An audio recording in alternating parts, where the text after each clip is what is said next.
Hello, everyone, and welcome back to another exciting episode of the Indie Credible Podcast. This is episode 58. I'm one of your hosts, Xander Scully, and joined with me, taking a swig of the devil's juice, it's Jeffrey Wittenhagen. What's up, Jeff? Drinking some devil's sauce over here. That's what it was. The devil's sauce. Devil's sauce. Yeah.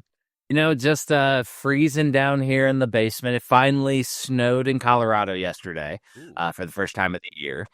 Very light dusting, but it's been like 10 degrees. So, been in warm climates. So I got a blanket over here because it's like 55 degrees down here in the basement.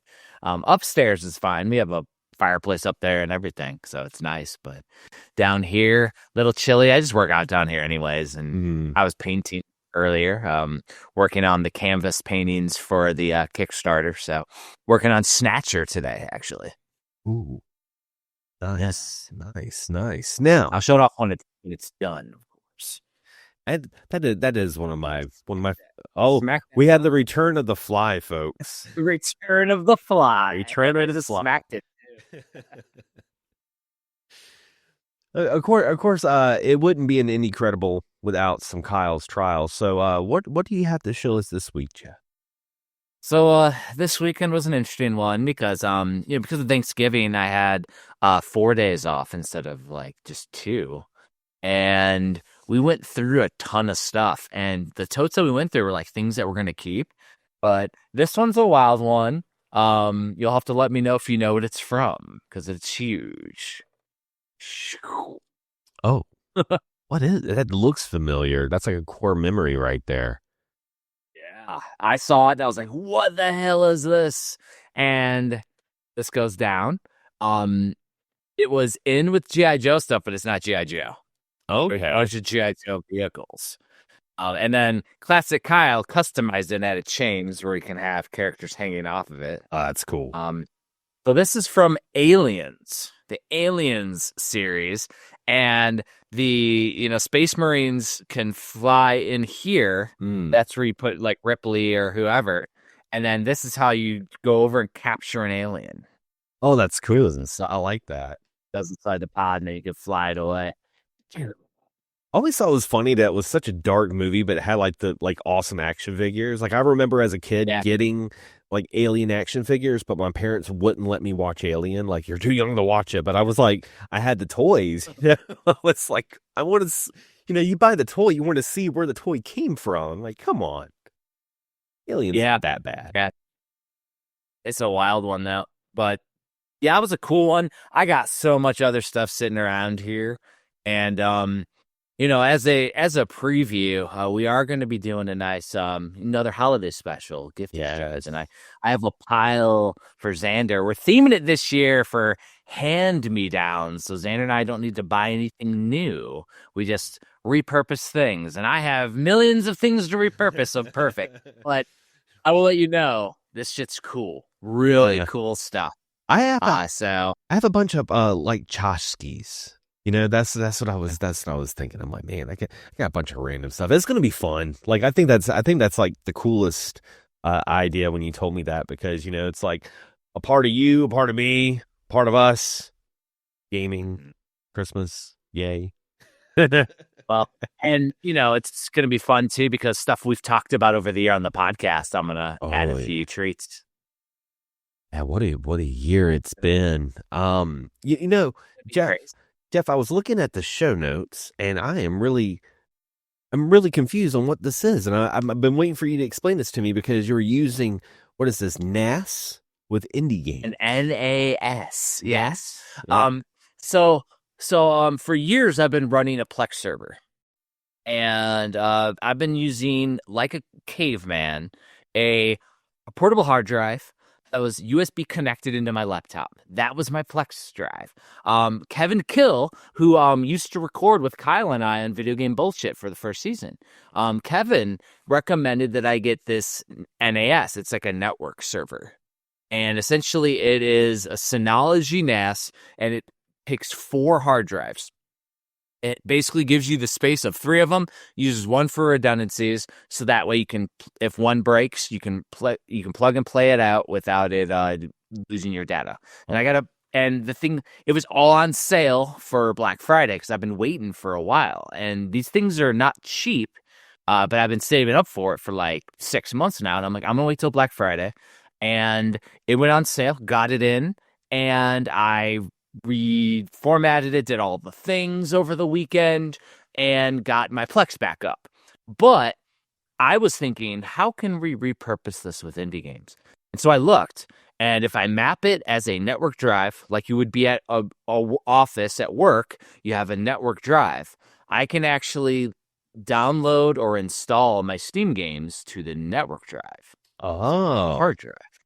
That's crazy. And so now I can like do all of them. And that includes like if like our randomizer game or whatever, like the stuff that we're doing, I can literally repurpose that stuff for the hard drive, and it'll stream over the network instead of taking up space on my devices. And that frees up space and keeps them faster. And as you know, I use a Lenovo Legion Go for my main computer, so the drive space was always filling up. So I never installed any of my Steam games. I kept them uninstalled. Now I can install more games and run it. Now, keep in mind, if I'm trying to do like Grand Theft Auto 5 Enhanced Edition, like giant, bigger games that would require constant reach under the drive, probably want to install that natively. But for the indie games that we do, it's perfect. Like, I went through the freaking rabbit hole of insanity, Xander, this weekend. It worked okay. What I did was I had it crazy. So I had my Steam Deck, using the streaming to my Steam on the Lenovo Legion Go. I was using it onto my network drive. Wow. So it was a 3-way, and I was still able to play an indie game with basically no lag. It was crazy. This is really cool because this gives me an idea. Because you know I love my demos, right?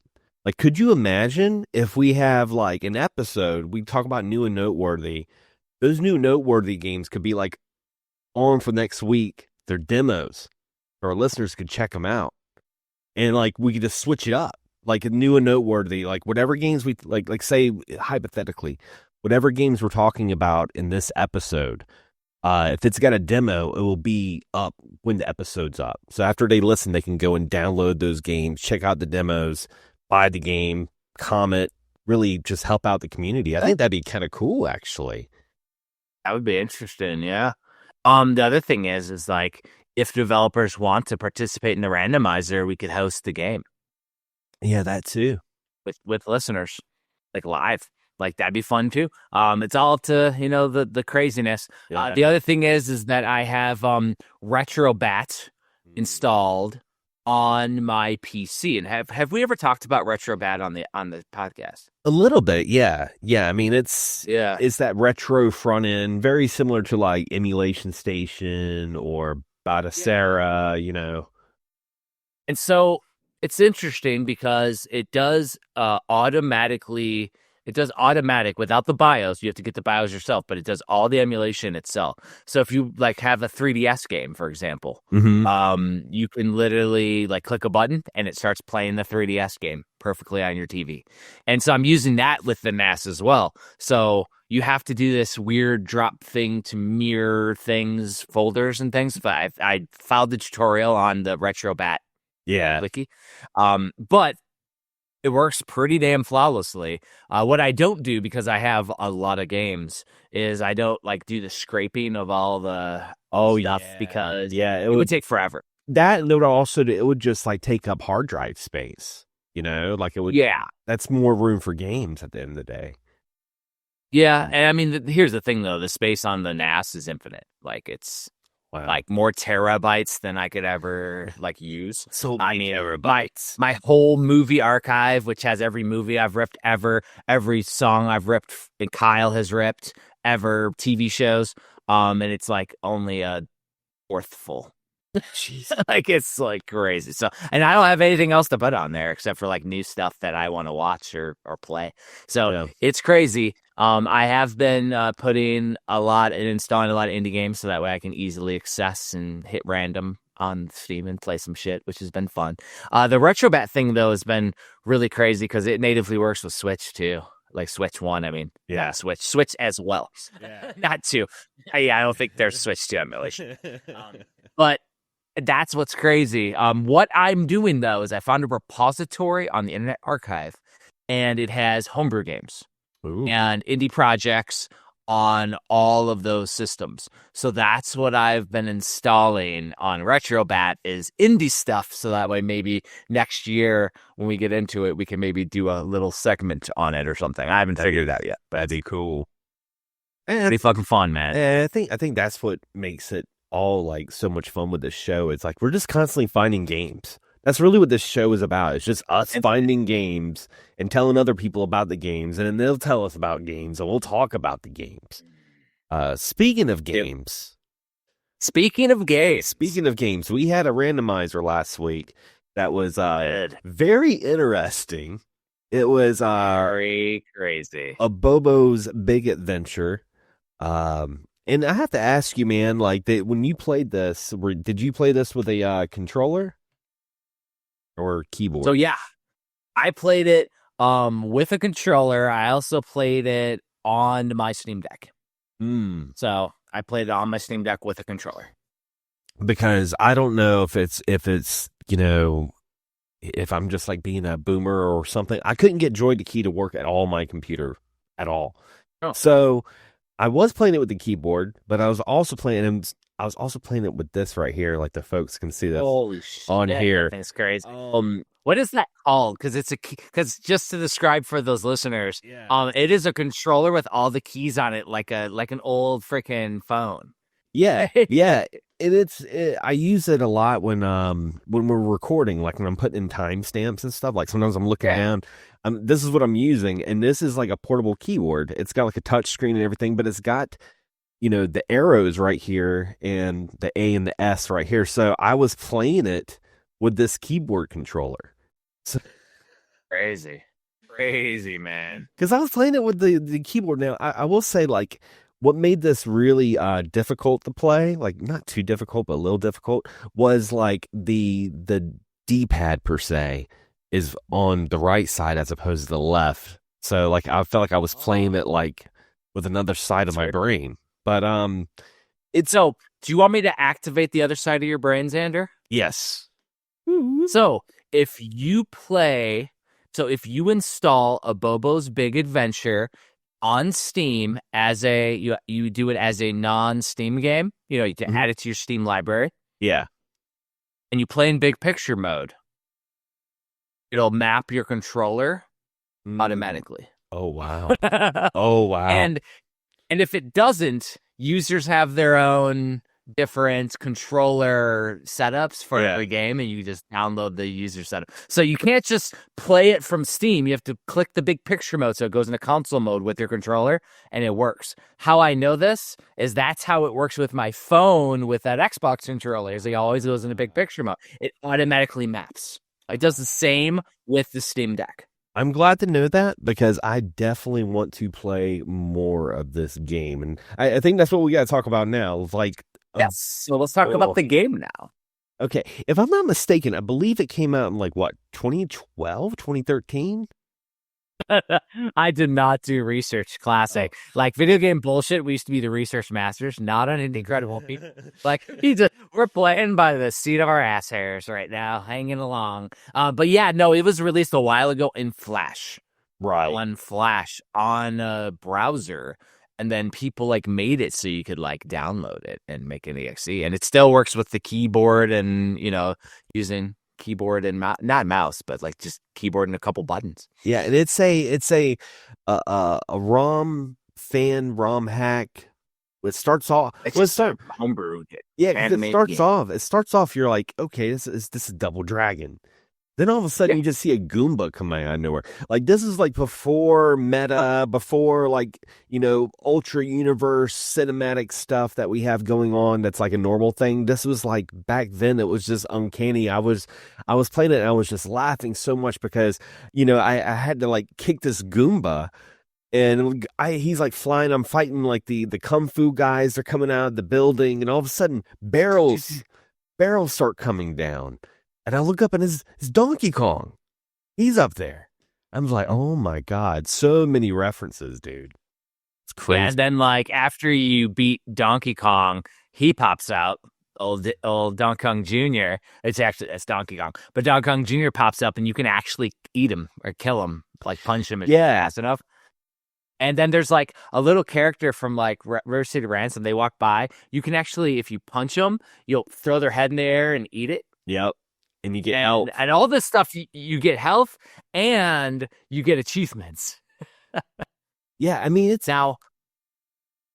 And then now this is the first level basically of Double Dragon, right? As you're going through. Yeah. Did you do the secret at the right side of the screen, Xander? I didn't. So on the old Double Dragon, there was like the spot on the wall on the very right side with the two pillars. And if you push right, you'll like go up it, and it'll just like it's like a glitch, right? Well, if you do that in Abobos Big Adventure, you get teleported into a room where it's all the characters from Mario Brothers 2 with Dominatrix whipping them. It says, "You're not welcome at this party." You didn't see that. That's hilarious that you didn't see that. And see, that's the thing. Like, that's why I was like, I got to go back and play more of this game once I had the controller thing figured out. Because what was weird is I downloaded like the Adobe file from like Newgrounds, and weird. And when I would start it, it actually gave me like a stage select. So I played one of the Mega Man levels. Because he turns into Mega Man, and you're like going through. It looks like very similar to like Flashman's stage, but it's just like there's so many cameos, like just out of nowhere. It's like there's this, there's that, like something that totally wouldn't fly today. So great. It totally wouldn't fly today.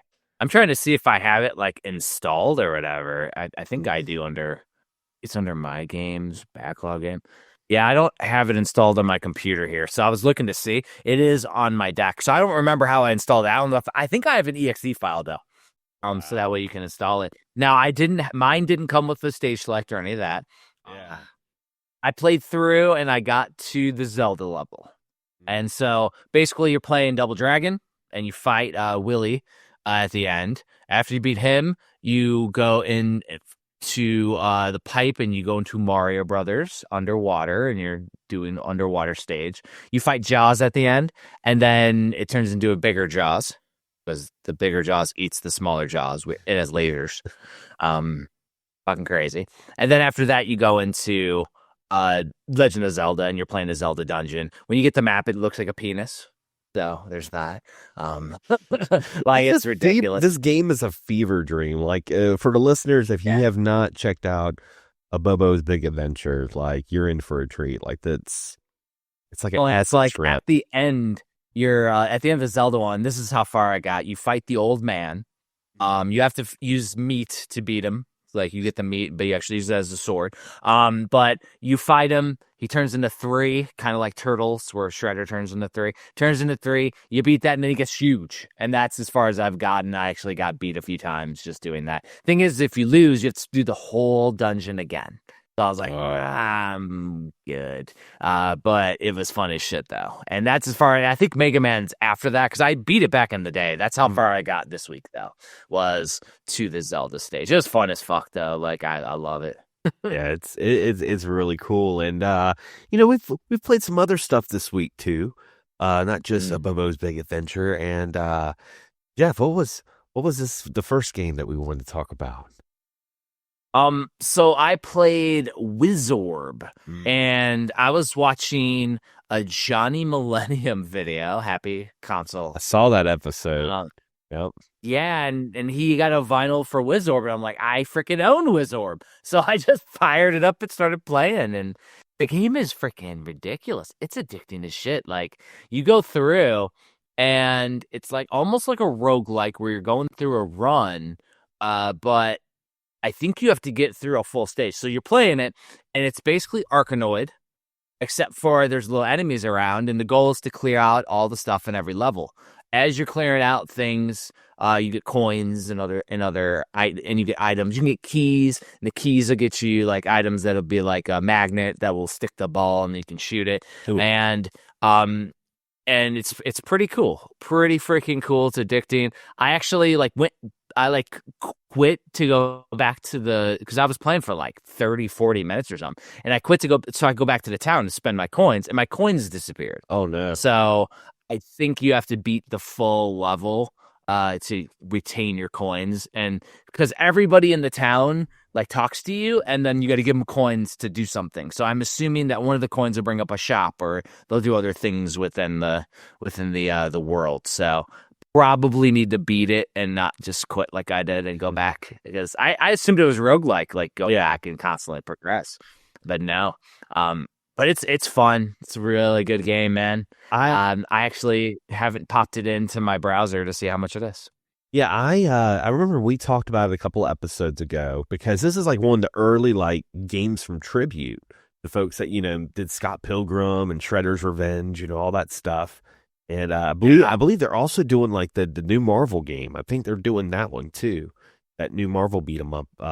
But yeah, I like Arkanoid a lot, and I like Arkanoid like games, so it's right up my alley. Yeah, because I've been still doing that Pitball, and of course some of my favorite games like Kirby's Block Ball. I freaking love that Game Boy game. So yeah, I definitely want to check it out. Wizorb. It's freaking crazy. Yeah, it doesn't show that they're doing the new Marvel one, but they might be. I don't know. But yeah, Wizorb's awesome. I don't see. Oh, wait, there's the price of it. It is currently $3. The lowest it's ever been, which was June. It was 89 cents, which is when I bought it. It was 89 cents in June. Wow, that's insane. That's crazy. Yeah. And apparently that vinyl that Johnny Millennium got is like super rare or something. You had to buy it from the developer, so it's like super limited. Yeah, and I've always like kind of wanted to dive into like the video game soundtrack records, but yeah, the more I think about it, like, oh man, it's just freaking nuts. But yeah. So what did you play for your first game? Well, like it was just Thanksgiving, and every Thanksgiving or Christmas, I play all the way through a Mario game. And sometimes I've live streamed it. Sometimes I've just done it. And that's kind of what I did this year. I just like kind of played it. I played Super Mario Brothers 3. But I played it through the 3D Sin. And man, the footage that I got, and I'm going to be showing for the B-roll, like, because I didn't realize that you could switch perspective with the right and left trigger and the right analog. So I was spinning it around, zooming it in. I mean, I'm like, man, this is like cool, like B-roll. But yeah, we talked about this, I believe, in just the last episode. We were talking about the 3D Sin. It's like you can get it on Steam. I've had it for, years, but I just never really dabbed into it. But it's awesome. Like it's later. Yeah, it's the way I want to play NES games now. Like some games don't work as good though. I tried like Captain Skyhawk. I was like, man, that was really cool in 3D. Didn't really work out too well. But like, Mario 3, Double Dragon, Mega Man, Town and Country. I played that. TNC Surf Design. Hey, I kicked him in the face as a Bobo. That's right. Big adventure. That's right. Yeah. Yeah, I did my collab this year with TNC guys. That was fucking fun. No, like 3D Sin's awesome. I saw your posts, so I was like, oh yeah, that's freaking dope. Yeah. And I watched as you were showing your footage, you were like moving it around, which you can't play and move at the same time with the as you're moving it. It would be cool. You can though. If it like does it automatically. Yeah, I wish it did it automatically, but I was like, it was kind of like fun because I was like playing it and I'd like push the trigger and let it zoom in while like he's like running and jumping around. It is dope, dude. Like, just imagine if like they could do the camera movement automatically or something. That'd be dope. That game is freaking fun to play. I definitely want to play through Battle Kid Fortress of Peril. Ooh. I want to play that in 3D Sin because it's in there. Yep. And I already have it. So, I mean, I definitely want to play it. And what is this? Microvania. The other one I played was basically I just wanted to check out and play another classic. It's called Microvania. It's a mini Metroidvania. So it's like a tiny world.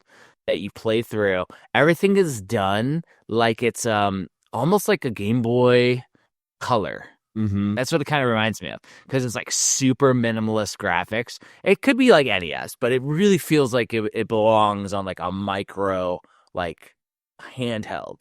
And you're going through, and the character moves very like methodical, because it's almost like you're in like a mech suit.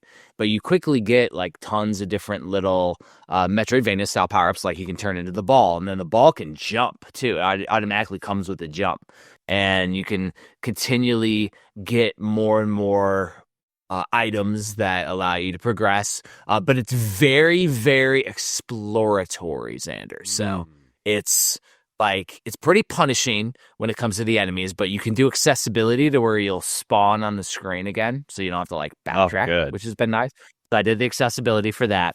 But it's like you quickly get lost in the madness, because, you get a new power up, and that power up is needed to go to the next section, but it opens up lots of sections all at the same time. So then if you wander off like I do, I'm like, well, where the hell do I go now? And there's no real, like, in the world, there was no real way for me to tell easily where I was.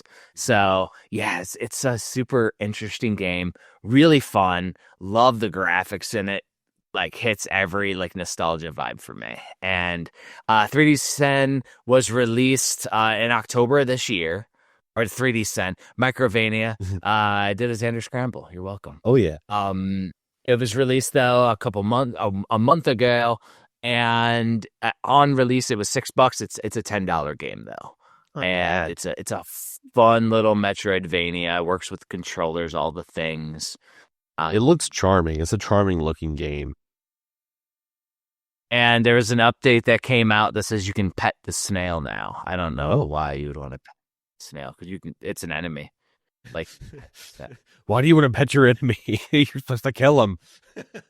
Wild. But yeah, very well done. Love it. I may go back to it. It just depends, because again, like I said, was kind of wandering around for a while, and I was like, well, I've been drinking, and it's a little too much now. Yeah, sometimes that can kind of just kill the momentum. And speaking of momentum, I was the last game that I wanted to talk about that I was playing, that was gifted to me from my friend Anthony, also known as Magnus X1, old school YouTuber. He was like, hey, happy Thanksgiving, and sent me a Steam game. And it was it's a game called Wings of Bluestar. There is a demo, and it's a straight up shmup. It's the graphic style really looks horizontal. Like, yeah, and it looks like a PC Engine game, but it's got that cool like 2.5D look to it. So yeah, I mean, it's fun. It's on sale right now for like I believe like $3.99 right now, which is crazy. Nice. Yeah, it's $3.99. The lowest recorded prices, it was $1 in 2023. So maybe they'll do an end of the year sale again this year. You never know, because it was $1 in December 20th. But there is another game by this developer as well. So Shinny Real Arts is the developer. Horizontal shoot 'em up. Their other game, also $10, Shockwave Triggers, is a vertical shoot 'em up. Ooh. Nice. And it also has the same polish, because like the graphics in these games, it looks very like Neo Geo style, because it's very polished, and they're not really pixels, but they are. They're just really detailed pixels. Yeah. Like very, very detailed pixels, which I really like with Wings of Bluestar. It looks really freaking good. And the enemies are insane. There's tons of parallax scrolling, all the insanities going on in this game. Like it looks like a proper progression. Yeah, and what's really cool is it carries a lot of similarities to one of my favorite shmups, Running Gunner. Because in this one, you can also control the turret that you have. You can control it while you're flying. And oh man, I freaking love it when the shmups do that. So you can rotate the turrets while you're shooting in different directions. It's fun. It's a lot of fun. Thank you, Anthony. Thank you. Where was Running Gunner at? Rolling Gunner it was on the Switch and the PC. Rolling Gunner. Yeah, Rolling Gunner's good shit. Yeah, Rolling Gunner is also on Steam, which I remember it on Switch though. Yeah, I have a It's a physical. bit expensive one. Oh yeah. That was a weird physical too because there was originally on the Switch a physical tin that a company was doing, and that company went under, and then they ended up doing it later on a different company. I ended up just getting the Play Asia copy. You know. Oh, that's the way. That is the way to do it, man. It's freaking crazy. Damn, we played some games this week too. Holy shit.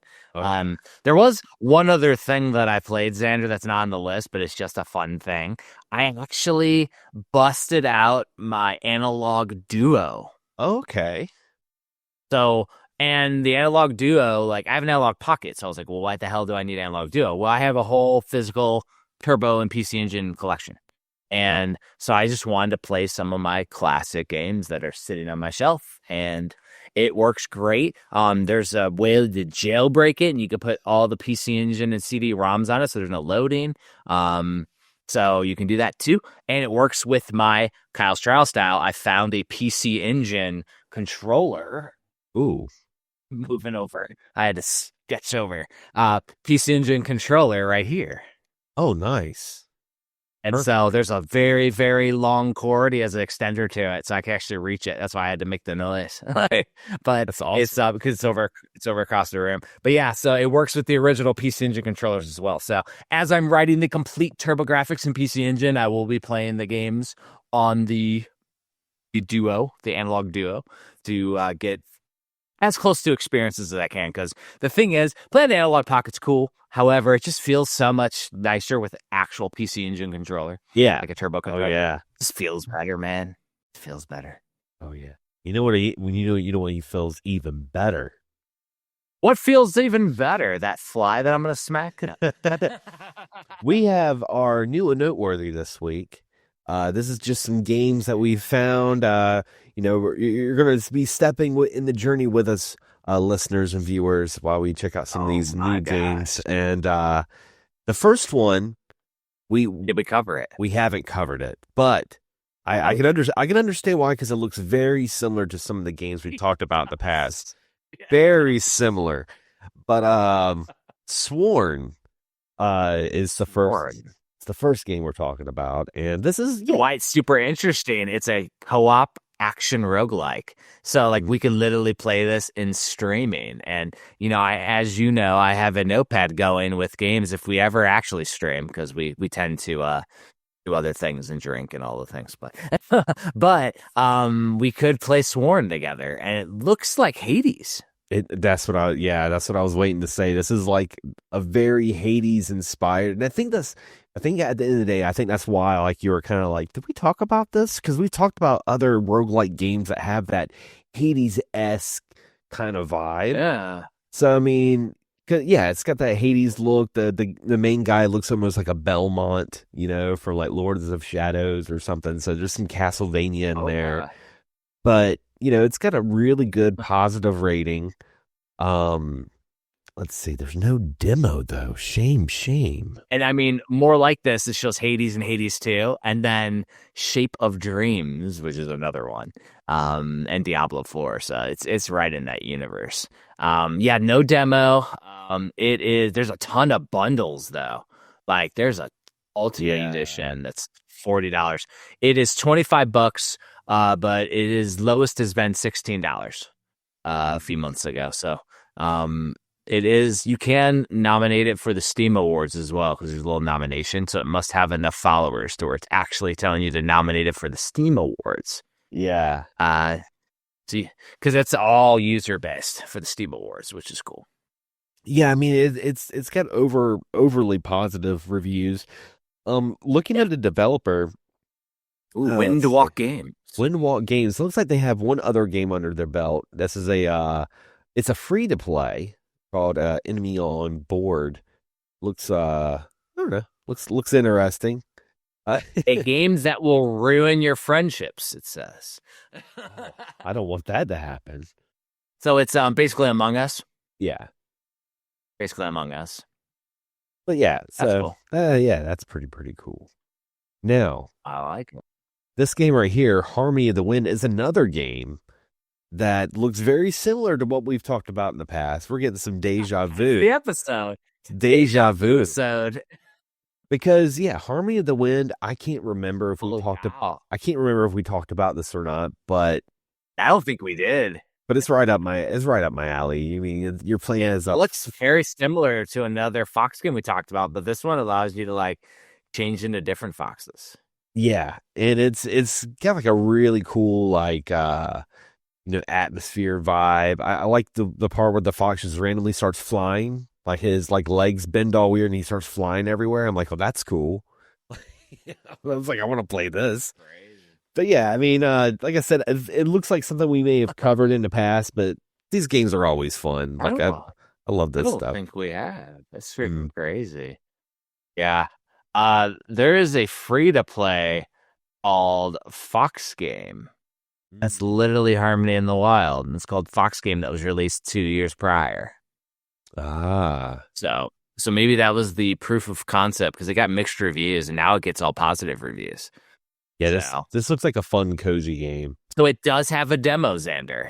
And not on the main page, but if you look at the developer, there's Fox Game for free, which has the same thing. So there is a free demo for Xander.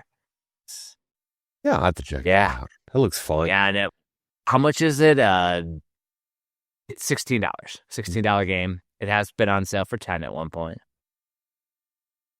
Yeah, and this one right here, man, like going back from the Crazy Fox to like just straight up F-Zero. It's F-Zero. But this is basically F-Zero. Yeah, Star Racer. Man, this like it's got a demo. It's got a demo, so folks, you can check it out. It's $9.99. And dude, it's what I like about it is it's like F-Zero on the Super Nintendo for the ships. And the tracks are like F-Zero GX. Mm-hmm.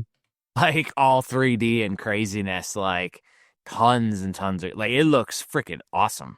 Yeah, it is.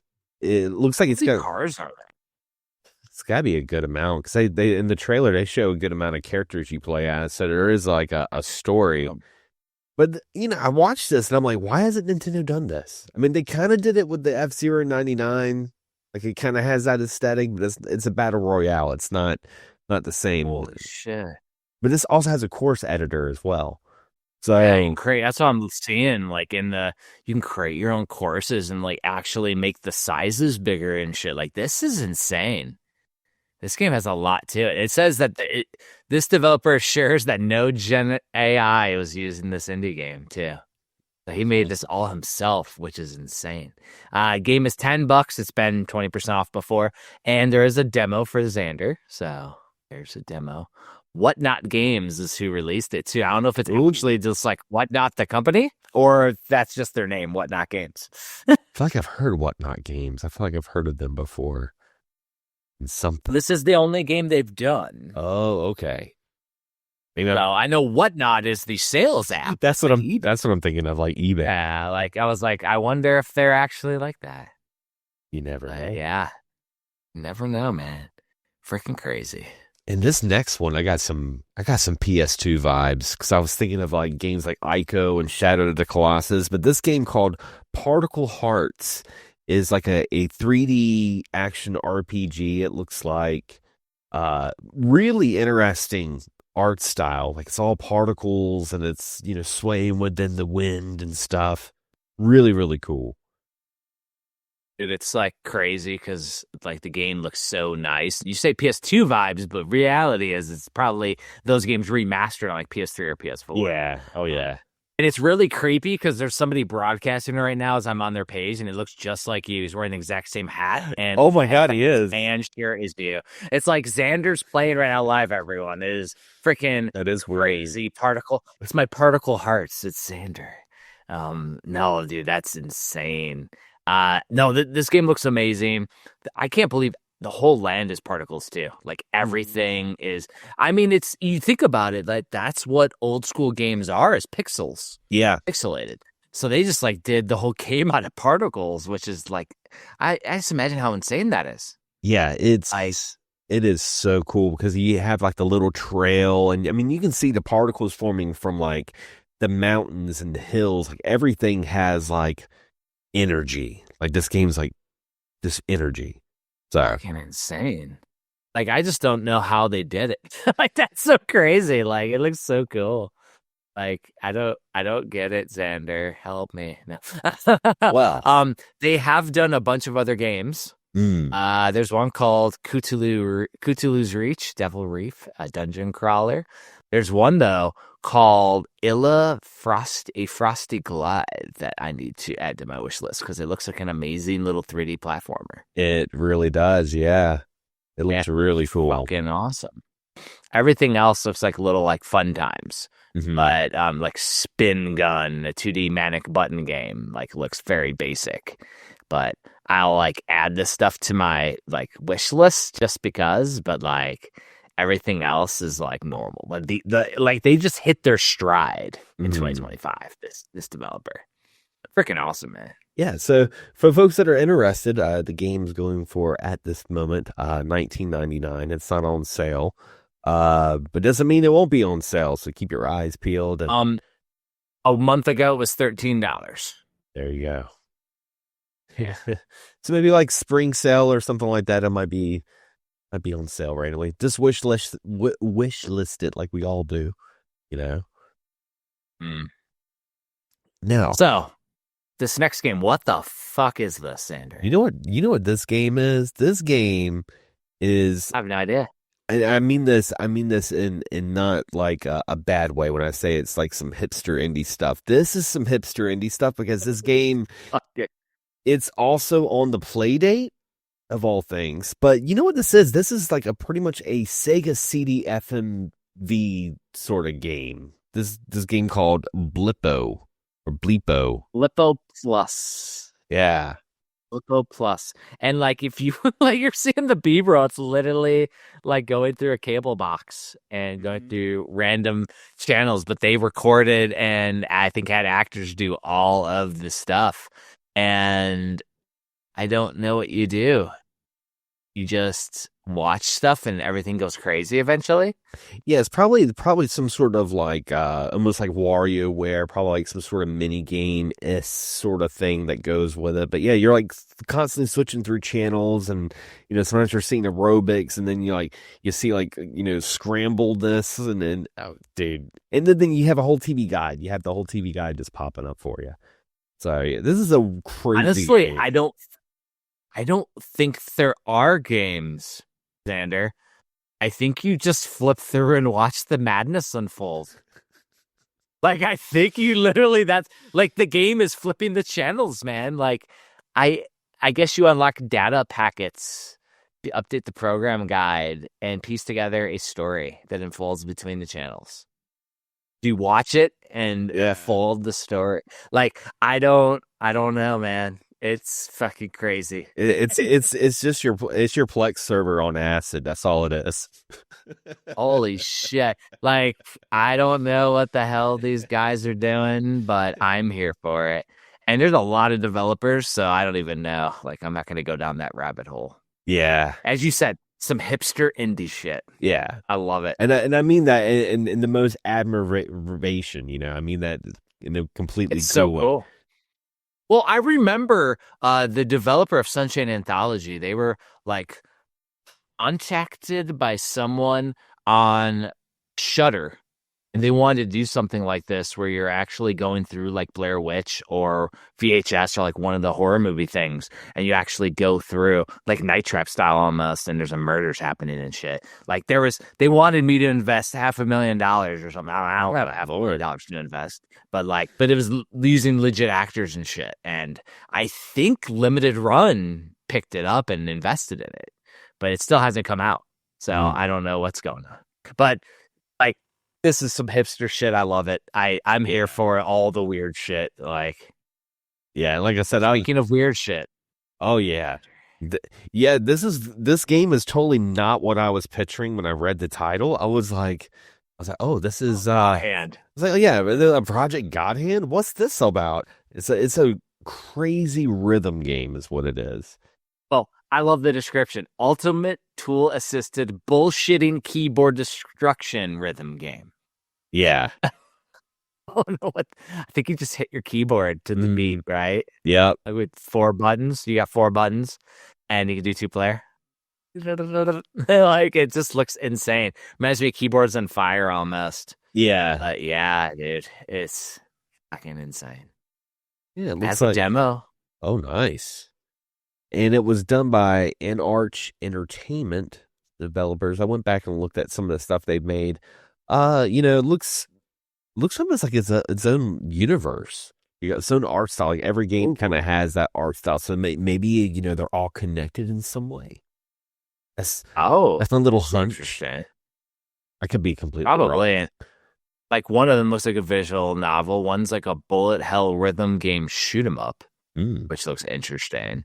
Yeah, the other two I think are just visual novels, but it looks freaking crazy.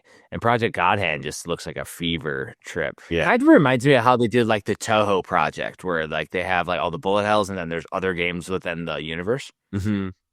So it's kind of cool. I like when developers do that. They kind of make it a little more immersive. I like that as well. And if you like rhythm games, here's another one for you. This is called weird episode, man. Cars O Rhythm. This one's this one's even crazier. It's got a demo.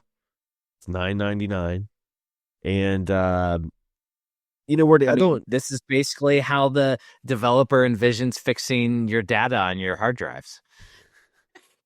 It's weird, man. It is so weird. It's very pastel-y, like a fever dream. Crazy. Because I think what you're doing, and now correct me if I'm wrong, watching the B-roll, is this not a spiritual successor to Kaboom on the Atari 2600? I can see that. I'm watching the mouse, and everything is falling on all your files, and you literally got to collect them like you're doing in Kaboom, where you're collecting the bombs to prevent it from blowing up. Like, Parso Rhythm is freaking Kaboom. That makes it even cooler. And now you can play Kaboom with a mouse, basically. Yeah, so it's like a Kaboom rhythm game. That's like Kaboom rhythm game, and like with on crack, as there's a ton. This is one of those games. This is one of those games that you're going to try out and realize like 3 hours went by. Holy cow! It looks cool as shit though. Encapsulated games. I can't say the name. Oh my gosh! Then they have another game that basically looks like Asteroids. Yeah, very similar to Asteroids. Colorful. It's what's it called? Yeah, so it's free. They're basically doing spiritual successors to classic arcade games and classic Atari games. Freaking Kaboom! Like as soon as I watched it, I'm like, "What is this?" And I'm like, as soon as I saw it go slow and then faster, I'm like, "Oh, it's freaking Kaboom! That's amazing." I didn't even notice that when I added the game too. That's the best part. Yeah, because a lot of times we'll watch these these trailers like in real time while we're talking about it. So it's what we do. My fun way to do it, actually. Yeah, I think it's fun, especially because I put the B-roll in there at the same time. Like sometimes it's just timed perfectly. And speaking of being timed perfectly, this is a good chance for us to get into our budget section. These are some games under $2, and man, this first one is like.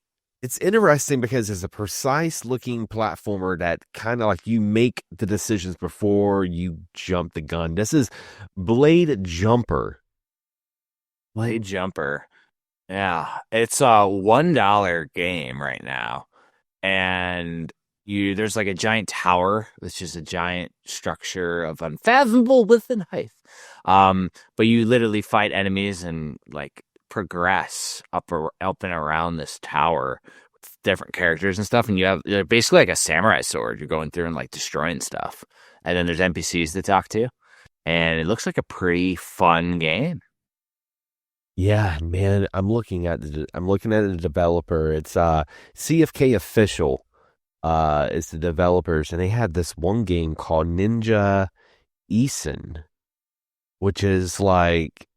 This isn't a budget. It's like an $8 game. It's like 50% off. It's normally like $15. But I don't know if you're seeing it, but it's almost like a Strider, like sort of ninja game, complete with scarf. Oh yeah. And so the thing is this is the developer's page. This isn't the developer. This is the digital publisher. Because they did the Scarlet Symphony games too. Or the Kajumo Remilia, which looked like Castlevania Symphony of the Night with graphics. And Smile Mo is on here, and there's a ton of classes. I mean, they have like 100 freaking games. And there's like a ton of like good little fun games that they have on here. But yeah, that one Ninja Isen is one of those amazing games. Cool. It looks cool as shit. There's also Downfall, which is not down well. It's Downfall, which has nightmares. And that game is also under $2 right now. It's $1.97. And it looks freaking awesome. So let's on the episode, Downfall by Raw Hand Games. CFK is also the publisher. This game is in the midst of terrible nightmares and looks like an overhead roguelike game with tons of horror. It's good. So definitely going to be checking that out. I need to check this out after the episode because Bit Paradigm is the developer. Bit Paradigm. And so they're such a small indie developer, they don't have their own page, Xander, which is crazy. Wow. Crazy. Yeah. Yeah. Now, final one. Fly to Hope. This is it makes me think of Indiana Jones. You know, like this looks fun. Yeah. And it's $1. Like, it's always $1. Mm-hmm. It's been down to 50 cents, by the way, at one point. But yeah, it's like you're like a character wearing a yellow raincoat, kind of like Georgie from It, but with a knife. And it looks like there's a lot of dodging for all the enemy attacks and stuff. You dodge and slash and dodge and slash, but you're like constantly overwhelmed. You get a shotgun though, you can like blow the shit out of people. Like, it looks cool as hell. Looks like you get attacked by zombies. There's like zombies in the game as well. It looks fun. Yeah. It looks cool as hell. It's Huhi Games. Huhi. They also have Zombie Exterminator, which looks like a Vampire Survivors. These other two games look like Vampire Survivors games. So, yeah, not really interested in the Vampire Survivors ripoffs unless it does something super unique and cool. Like, I'm not, because Vampire Survivors is already a scope creep in itself. So yeah, that's really cool to bring us in. Indeed. Well, bringing us in now into the homebrew, the aftermarket homebrew highlights. These are new games for old hardware and tech. The first one we're going to talk about is actually a calendar. I thought this was a really interesting thing that you were bringing up in the show notes. So this is an indie homebrew calendar of release dates? Yeah.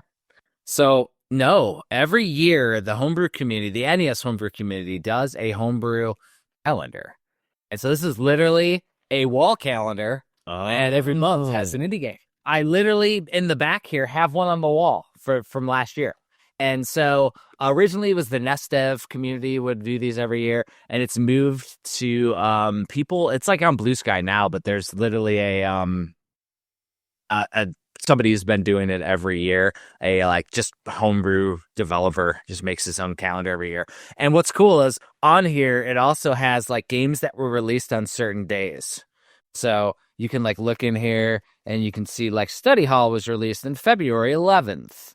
Kaijo Boomball, that which we talked about, is on here. What's cool is in October, because we just talked about Haunted Halloween 87 is in October. So cool. Yeah, cool shit. And yeah, it's just really cool. Even the games that I released, Black Box Challenge, is in here, which is really fun. So it's like, it's not as a game highlighted, but it does show when it was released, which is really, really cool. But yeah, so like there's just tons of games, and there's games on here that I haven't heard of. So it's like, there's ones like Melisambra that we have talked about, Melisambra. Mm-hmm. So there are games in here. I didn't know what they were going to release in there every year, but every month I go to a new game and I get to see, what the game is, and I put it up on the wall just so I can follow along, and it's a good time. I used to put my own deadlines when I was running my publishing company, Premium. I would actually use the 2020, 2021 one, and I put down like doing this game release at this time. Like I would do my games on the homebrew calendar, which was fun. That is really cool. So yeah, I saw there are some like Etsy stores and stuff like that have them. So keep an eye out. That's really, really cool though. And getting into some Game Boy. This is cool. This is a Game Boy game on Kickstarter. Isles of Reveries. Isle of Reveries? Yeah, I'm probably saying it wrong. Isle of Reveries. Yeah, and this game, I think it has. Is it done? I think it's done, but you can continue to back it. Looks like, I didn't know this till right now, the developer's from Denver, Colorado. So I'm gonna see if he wants to come and hang out. Cool. Like, oh yeah. Yeah. Also, I noticed you can still back it, but there's no physical tier for this game. So my question is this actually a Game Boy game, or is it a retro game to make to look like a Game Boy game? I think it's the latter. That makes sense. I think there's a Steam demo. Tells me that the game just looks like a original Game Boy game, but it looks amazing. It looks like Legend of Zelda. Like, looks really good.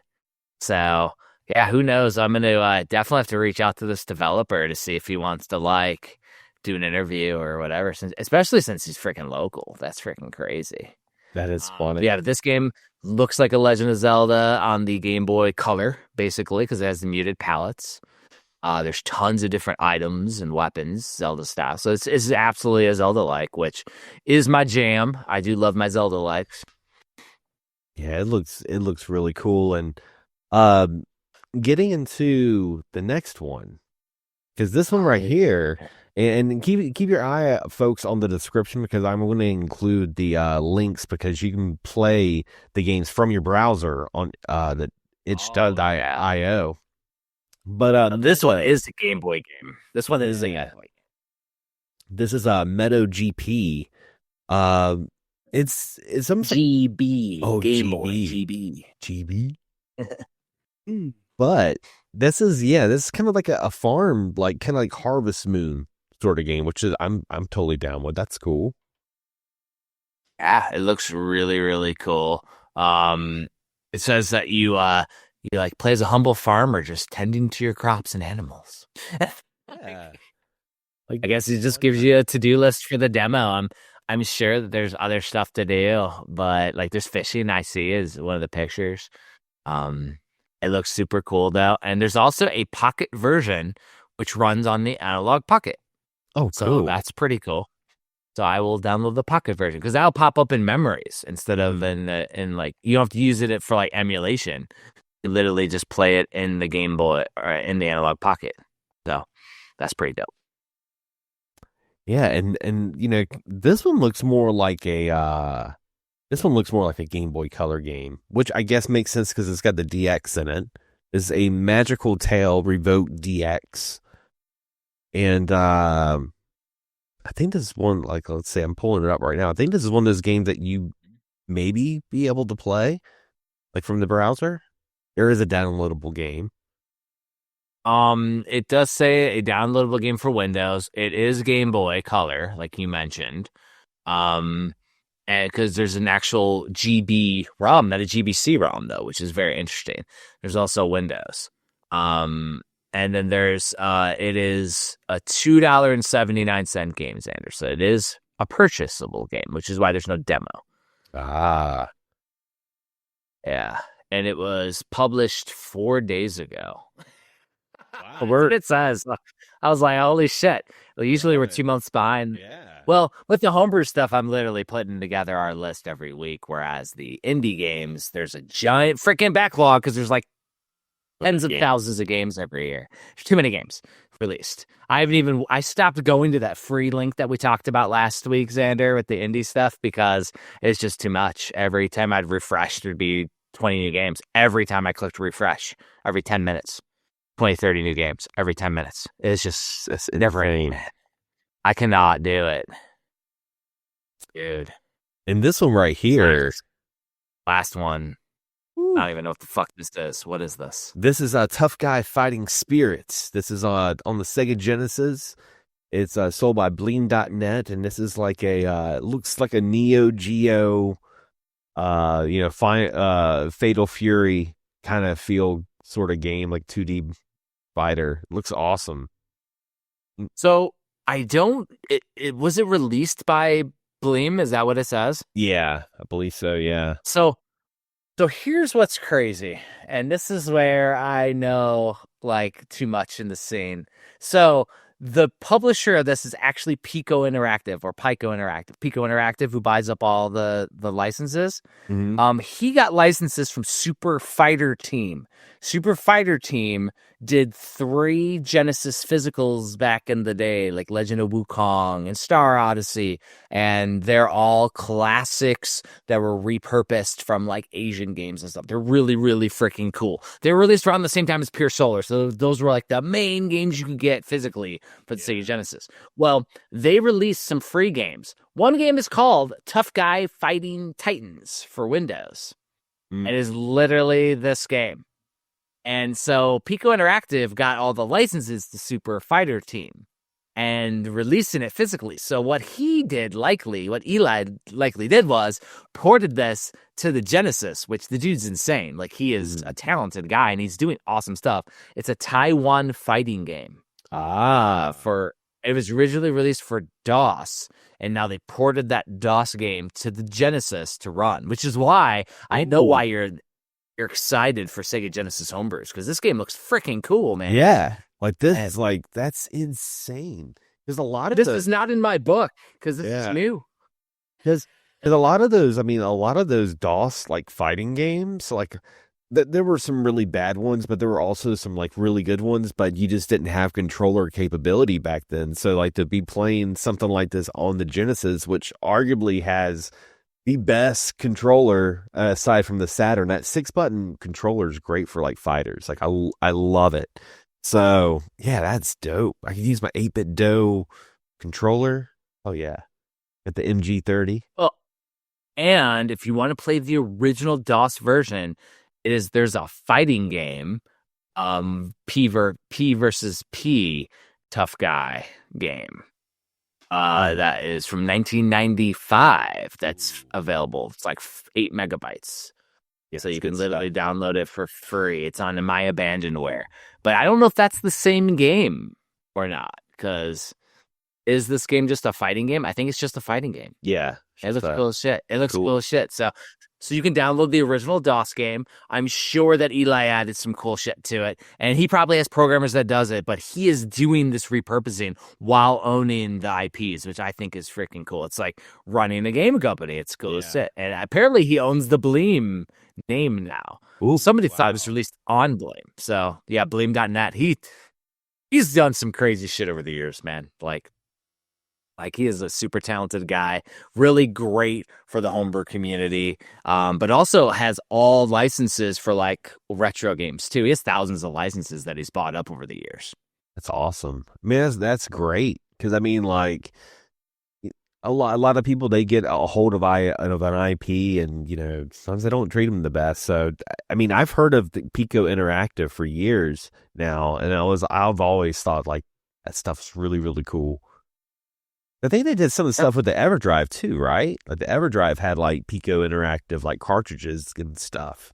It's cool. Evercade, yeah, Evercade. That's right. Pico. Well, and before he was named Pico, he was called something else on Nintendo Age, and he rubbed a bunch of the preservationists in the homebrew community the wrong way, because he would like get an IP and then tell people, will you please not make reproductions of these? Yeah.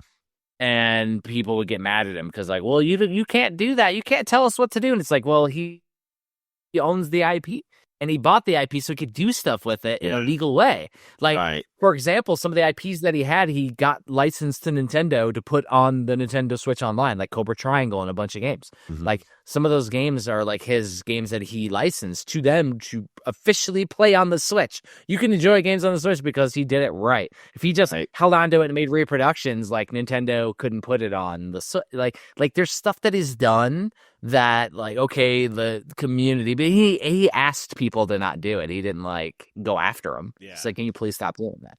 Yeah. Like, it wasn't like he was an asshole. Because I remember back in the day, and he was cool as shit though. He used to run a store out in San Antonio. I went there with 8-Bit Eric, Game Chasers fame, and we went there with OK Chief for like the game opening. It was cool, and he had since moved, and he lives in Europe now. Like, apparently he's doing publishing out in Europe now. I don't know. I guess he wanted to go to Europe. But he's why not? Freaking cool ass dude, doing great stuff for the community. He's a nice, genuine guy too, so I like it. And a tough guy, fighting spirits. As soon as I find out how to buy it, because I had to give him crap because Pico Interactive did that Game Boy Color game, or the Game Boy Color game that I showed off a few episodes ago. And I asked him, I'm like, "Are you doing anything else?" He's like, "Oh, no." And then tough guy fighting spirits, and he's doing it. It's like, dude, you're doing so much that you don't even know what you're doing. That's crazy. Well, crazy. The last game we wanted to talk about in this episode, wrapping up with, like Jeff says, brother, he loves, what's that? Scope creep, as I said. Oh. You know who this came from? Who'd this come from? Listener of the podcast and Patreon executive producer Jesse Glenn. Ooh. Sent me a mess. He's like, you need to watch this video, and it's literally an interview with Infidelity, who we talked about on the Incredible, who did all the porting for NES games on the Super Nintendo. And at the beginning, he's talking about this homebrew game, and everybody thought back in the day this was just a hack of The Legend of Zelda. And no, it is a programmed homebrew game using some of the systems from The Legend of Zelda. It's called The Legend of Link. Yeah. And it plays more akin to like the Game Boy Color Oracle of Ages games, or or kind of like Link's Awakening, but with all the color stuff. And in this interview, it was interesting because I didn't realize it was Infidelity who did it. I didn't put the two and two together until Jesse Glenn told me. But I had this game. I bought it back like 12 years ago or something. My daughter was like 1. Wow.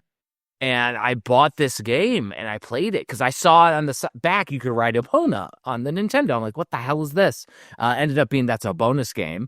But I played through the game, and it's a very well balanced, fun to play Legend of Zelda. I'm like, this is the best Zelda hack ever. And then I'm watching this interview. No, he didn't hack any. He literally programmed this thing and added and programmed in features that he liked from the Legend of Zelda series, from like Super Nintendo or other games, like from Zelda games, and added it to the NES because he thought it was cool. That's so cool. Wow. Dude's a freaking genius. And now he does, because he says he's not a game creator. He is, he says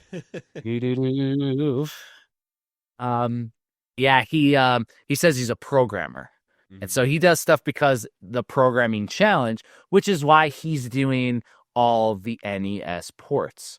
The other thing that's interesting is he did some other stuff where he took NES games and moved them from Mapper 1 to like Mapper 3 or MMC3 or MMC5. And what that allows is more sprites. So if you ever saw a homebrew game, a hack, and not a homebrew game, but a hack where you could play like Mega Man 1 and 2 on the same cartridge, or DuckTales 1 and 2 on the same cartridge. Yeah. Those were possible because he programmed it. Wow. Like, this dude programmed it. And so, like, he moved them onto other mappers, which then allowed you to, like, combine 2 NES games onto one cartridge. Like, select between them and everything. Like, the dude's insane. And then, like, we'll talk about it in the future, but, like, there's people who have taken his NES games, ported to the Super Nintendo, and put them with MSU. Okay. And so then you got Zelda 2, but with CD soundtracks.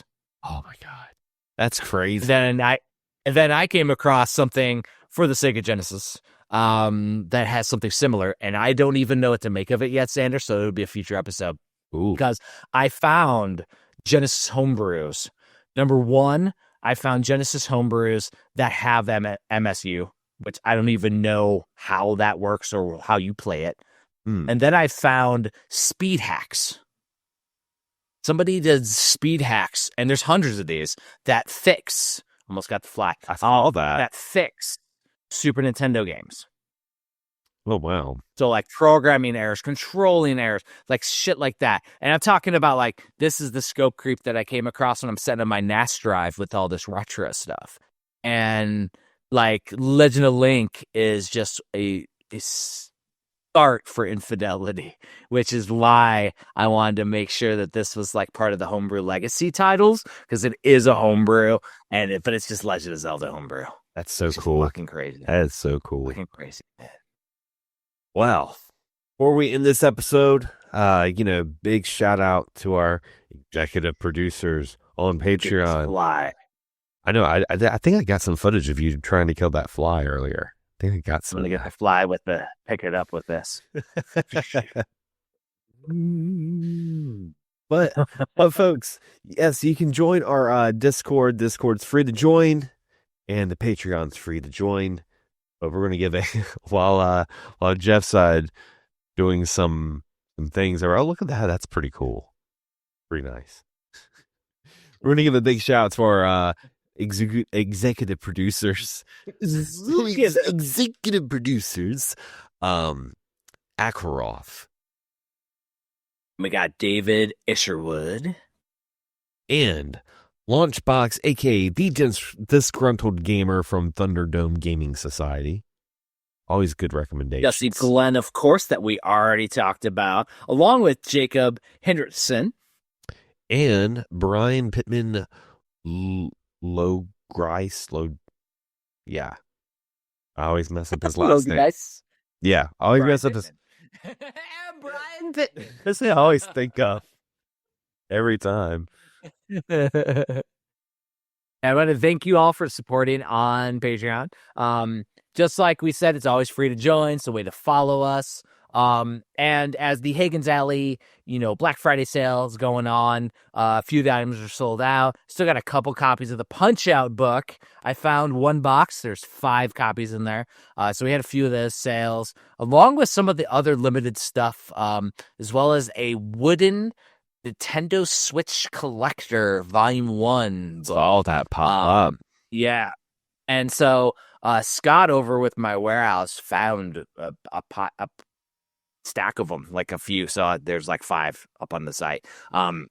We put it for what I charged back in the day because there's only 5 copies. So like if you want a copy, pick up a copy. It'll be up there as long as the sale's live. I'm not going to take it down anytime soon because there's no reason to. Again, I'm a hipster artist. Yeah. But like the canvas is already gone. The Patreon thing's already gone. The exclusive cover for the end of the year, which I got to work on with CAD as we get ready for the end of the year.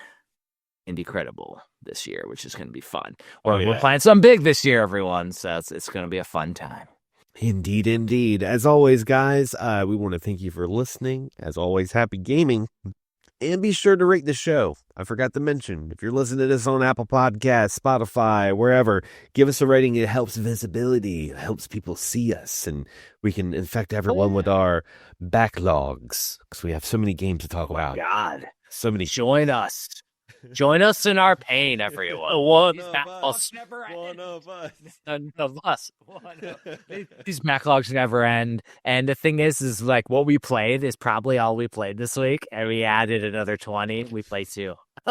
Oh, by the way, we need to support indie. But you know what else we didn't do? What are we doing for Randomizer? Oh, you know what? I was just thinking about that. Yeah, we got to do a randomizer. Hold up, We're doing the bees.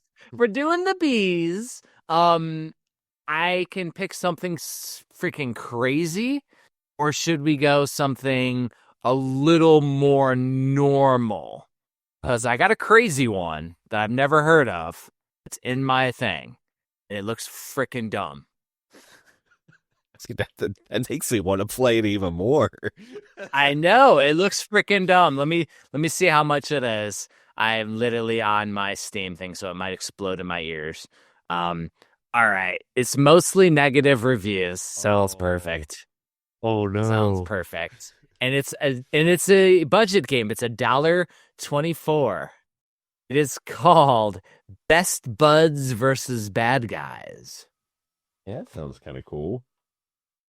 And it has mostly negative reviews. It's a 2D run and gun game from a developer dad and his 11-year-old son.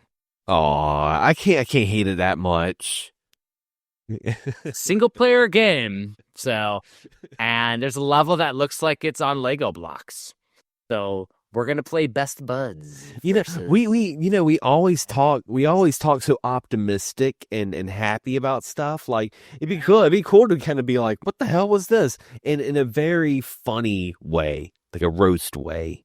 So next, next will be Best Buds versus bad guys. Straight to the point. Yeah. Like, cause there were other games like Bzz that we've talked about, or Belugar, and like there's a lot of cool B games, but I'm like, this one just looks like it has a little heart to it. Well, maybe this is going to be actually a B game, or maybe a D game. Oh. No. Yeah, but the thing is we're just going through. The other thing is I don't have my Steam Deck on, which means I don't see all the stuff I have installed and loaded on my Steam Deck as well, like the indie stuff. So this is just my main Steam library today, Xander. Anyway, completely unprepared. It's great. As always, guys, again, thank you so much for listening. Thanks for all the support. As always, happy gaming and support indie. That Ninja Star. Incredible like the flame, games